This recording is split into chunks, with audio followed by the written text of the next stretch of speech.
تورات حضرت موسیٰ علیہ السلام پر نازل کی گئی، اللہ تعالیٰ کی کتاب ہے، اور انجیل جو ہے وہ حضرت عیسیٰ علیہ السلام پر نازل کی گئی، اور جو یہ حضرت خدیجہ کے بھائی تھے، چچا زاد بھائی تھے ورقہ بن نوفل، یہ ان دونوں کتابوں کے عالم تھے، یعنی وہ اللہ تعالیٰ، اللہ کے فرشتوں، اللہ کی کتابوں سے بخوبی واقف تھے۔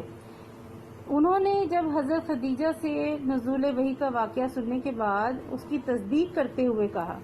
تصدیق کرنا یعنی تسلیم کرنا، ماننا، انہوں نے کہا ہاں ٹھیک ہے بالکل، کیا کہا، یہ تو وہی ناموس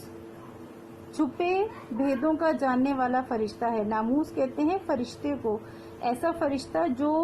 چھپی ہوئی باتوں کو، غیب کی باتوں کو جانتا ہے۔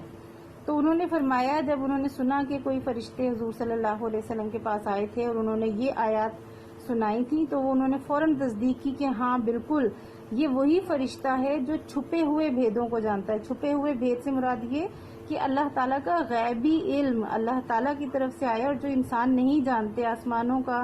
کے اندر کیا ہے، فرشتوں کے کیا کام ہیں، فرشتے کیسے ہیں، تو یہ سارے چھپے ہوئے بھید ہیں، چھپے ہوئے راز ہیں ہمارے لیے، لیکن وہ فرشتہ ہے جو ان سب چیزوں کو جانتا ہے، جو اس سے پہلے موسیٰ علیہ السلام کے پاس بھی بھیجا گیا تھا۔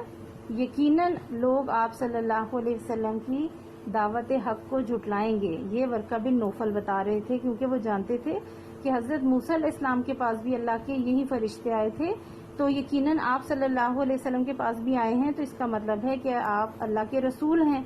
اور لیکن جب آپ صلی اللہ علیہ وسلم لوگوں کو دعوت دیں گے دین کی، تو لوگ آپ کی دعوت کو جھٹلائیں گے، لوگ آپ کی بات کو نہیں سنیں گے، آپ صلی اللہ علیہ وسلم کو تنگ کریں گے اور اپنے وطن سے نکال دیں گے، اور آپ صلی اللہ علیہ وسلم سے لڑیں گے، کیونکہ جو شخص بھی اللہ تعالیٰ کا پیغام لوگوں تک پہنچاتا ہے،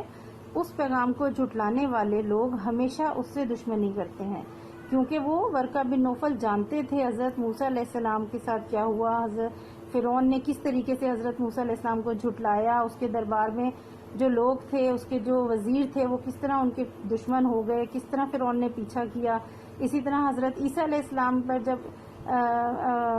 کتاب نازل کی گئی، اور اس دور میں بھی ان لوگوں نے حضرت عیسیٰ علیہ السلام کی باتوں کو بھی نہیں سنا، ان کے بھی دشمن ہو گئے، ان کے ساتھ بھی ظلم کیا، ان کو نعوذ باللہ قتل کرنے کی کوشش کی۔ تو ورقہ بن نوفل ان ساری باتوں سے واقف تھے۔ انہیں جب پتہ چلا کہ حضور صلی اللہ علیہ وسلم کے پاس بھی یہ فرشتہ آیا ہے، تو وہ جان گئے کہ یہ بھی اللہ کے رسول ہیں، اور اگر یہ رسول ہیں تو جیسے ان نبیوں کے ساتھ لوگوں نے کیا، تو حضور صلی اللہ علیہ وسلم کے ساتھ بھی لوگ یہی کریں گے، وہ حضور صلی اللہ علیہ وسلم کی بات کو نہیں مانیں گے،